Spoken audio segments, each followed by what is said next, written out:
Olá família, sejam bem-vindos ao meu canal. Eu sou o pastor Gesiel Lira e nós estamos no 21º dia do estudo bíblico do livro do pastor Rick Warren, Uma Vida com Propósitos. O tema de hoje é Protegendo Sua Igreja. Em Efésios capítulo 4, versículo 3 diz: Vocês estão unidos na paz por meio do Espírito. Portanto, esforcem-se para continuar unidos desse modo. Em Colossenses 3,14 diz: Acima de tudo, deixe que o amor dirija a vida de vocês, porque assim toda a igreja permanecerá unida em perfeita harmonia. É responsabilidade minha, é responsabilidade sua proteger a igreja em que você faz parte. Deus, ele deseja profundamente que experimentemos unidade e harmonia uns com os outros. Então, a unidade é como se fosse a alma da comunhão. E se eu ou você não vigiar e destruir a unidade da família de Cristo, nós estamos rasgando o corpo, o coração de Cristo. Se você é parte da família de Deus, é sua responsabilidade preservar a unidade local em que você participa.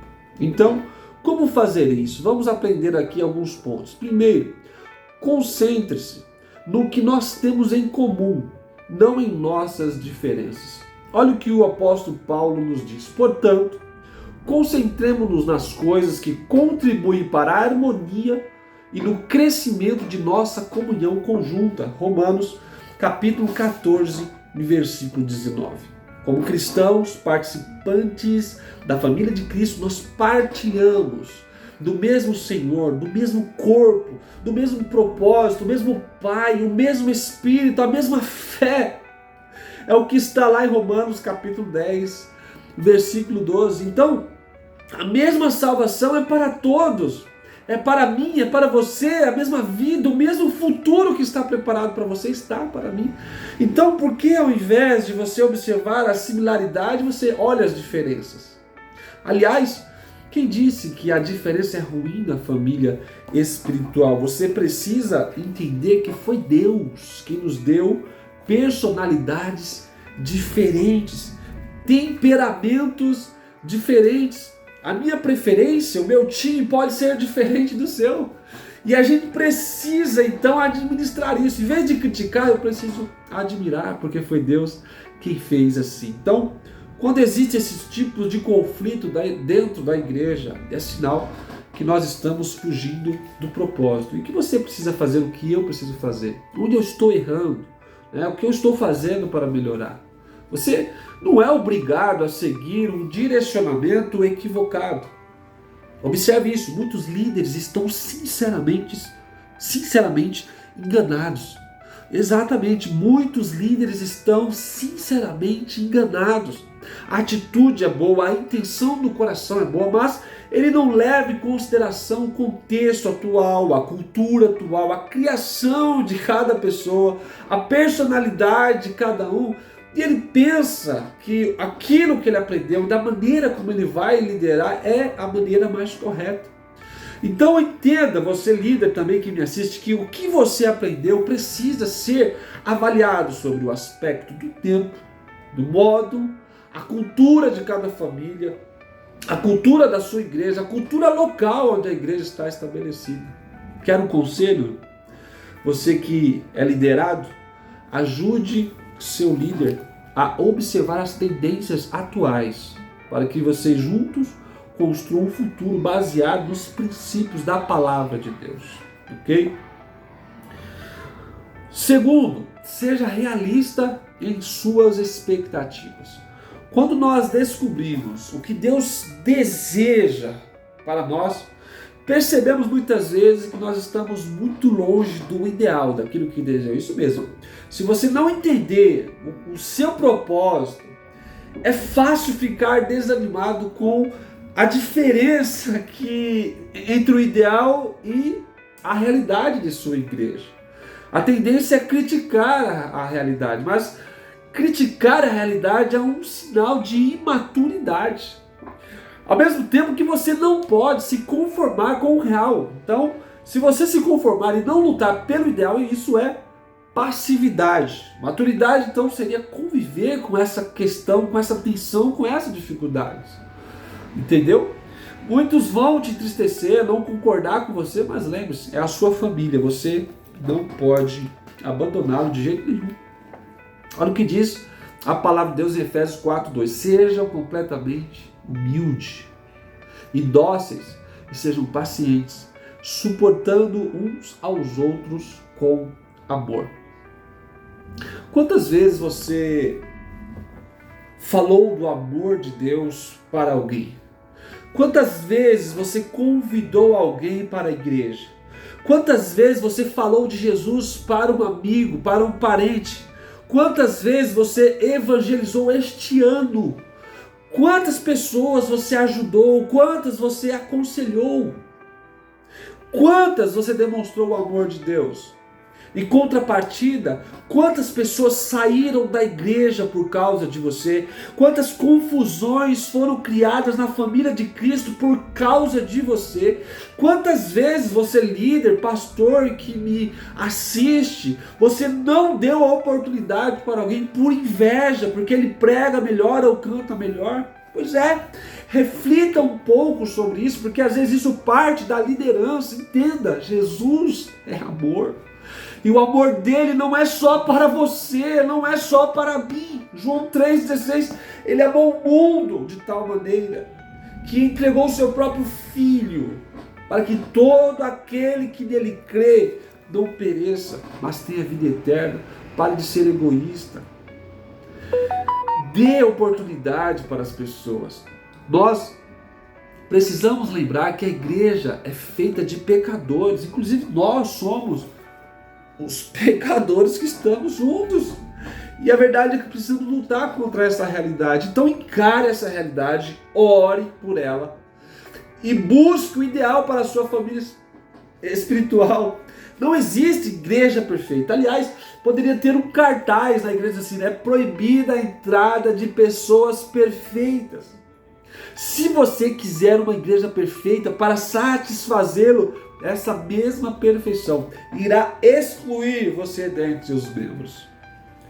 Dietrich Bonhoeffer foi um ministro alemão que foi martirizado por resistir aos nazistas.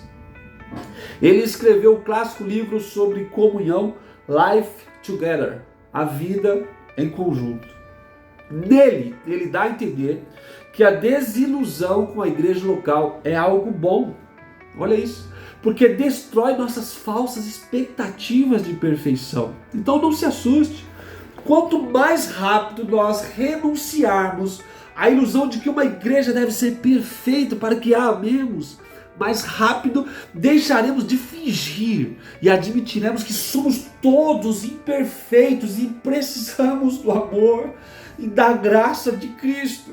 Esse é o início da verdadeira comunidade. Terceiro ponto, prefira incentivar do que criticar. É muito mais fácil criticar, e há uma tendência no ser humano de sempre fazer o que é errado. Há uma forte tendência de criticar ao invés de ajudar, de incentivar, de apoiar. Muitos atiram pedras, falam mal das pessoas que estão servindo, mas se recusam a contribuir, porque no fundo sabem que não é fácil se relacionar enquanto servem na igreja. Aí eles preferem nem se arriscar, excluem o seu próprio propósito, menosprezando o talento dado por Deus. É triste isso, mas é a realidade. A gente precisa ser vulnerável, reconhecer as nossas falhas e sempre se colocar à disposição para amar e servir. Então, quando você quer criticar, pense antes. O que eu posso fazer ao invés de criticar? O que eu posso fazer para ajudar nessa dificuldade que eu quero criticar? Ajude. Não critique. Se alguém que tem, seja alguém que tenha prazer em ajudar, em resolver um problema. Às vezes alguém não está conseguindo, você vai lá e ajude. Sempre pense dessa forma. Você vai estar criticando um servo de Deus. Que direito você tem de criticar alguém que está apenas obedecendo à vontade de Deus? Só Deus tem o direito de dizer se ele está certo ou errado. Por que então por que você critica as ações do seu irmão? Por que você tenta fazer com que ele pareça pequeno? Não! Todos nós seremos julgados um dia, não com base nos padrões nossos, né? Não, nós vamos ser julgados nos padrões de Deus, é o que está lá em Romanos capítulo 14, versículo 10. Então, se o julgamento é de Deus, toda vez que eu julgo os meus irmãos por um erro, por uma atitude equivocada dele, a primeira coisa que acontece, eu perco a minha comunhão com Deus. Segundo, eu acabo por expor o meu próprio orgulho e insegurança, porque todos vão perceber. Terceiro, eu me coloco em uma situação pela qual também serei julgado por Deus. E quarto, eu prejudico a comunhão da igreja. Isso é gravíssimo. Cuidado. Quarto, recuse-se a dar ouvidos a fofocas. É muito feio quando alguém é fofoqueiro. E o pior é que é uma característica que é facilmente percebida pelas pessoas. Para que se envolver em questões que não têm a ver, que não fazem parte da sua vida, né?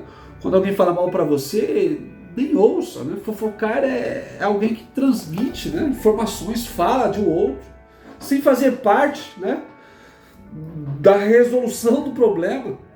E na verdade nem precisa resolver. Na verdade você não pode fofocar. Espalhar fofocas é errado e você nem deve ouvir se você quiser proteger a sua igreja. Ouvir uma fofoca é como você comprar uma mercadoria roubada.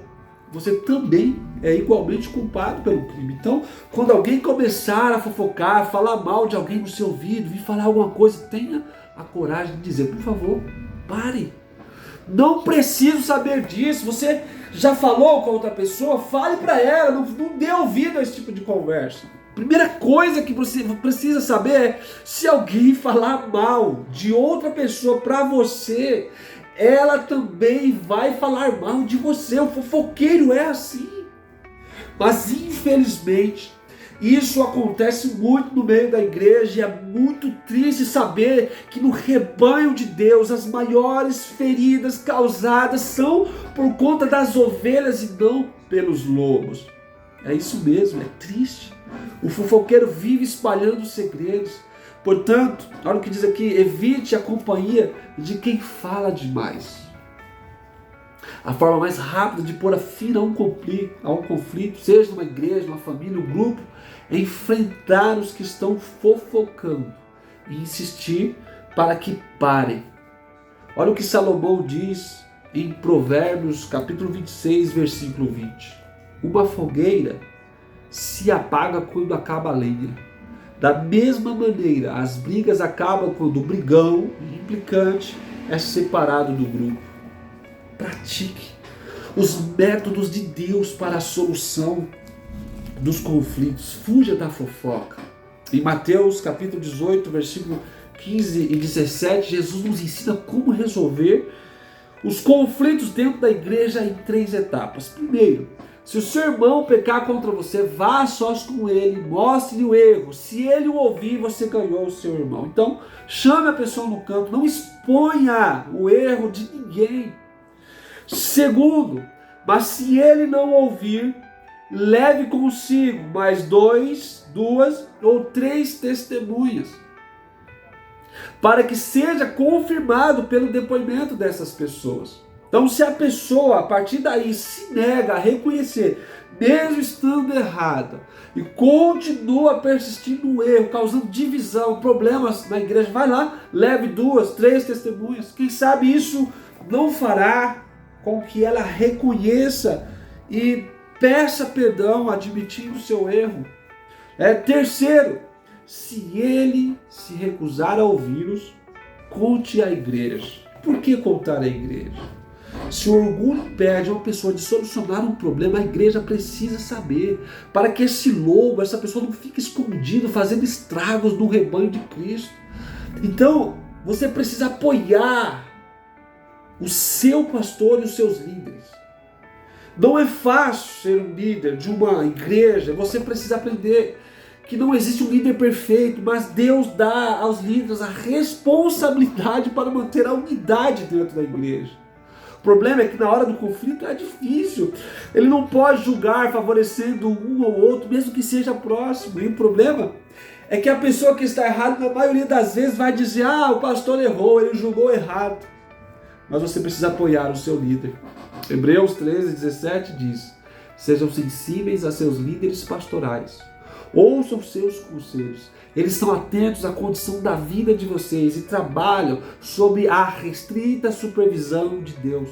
Contribuam para a alegria de sua liderança e não para os sobrecarregar. Por que tornar a situação, as coisas mais difíceis para eles?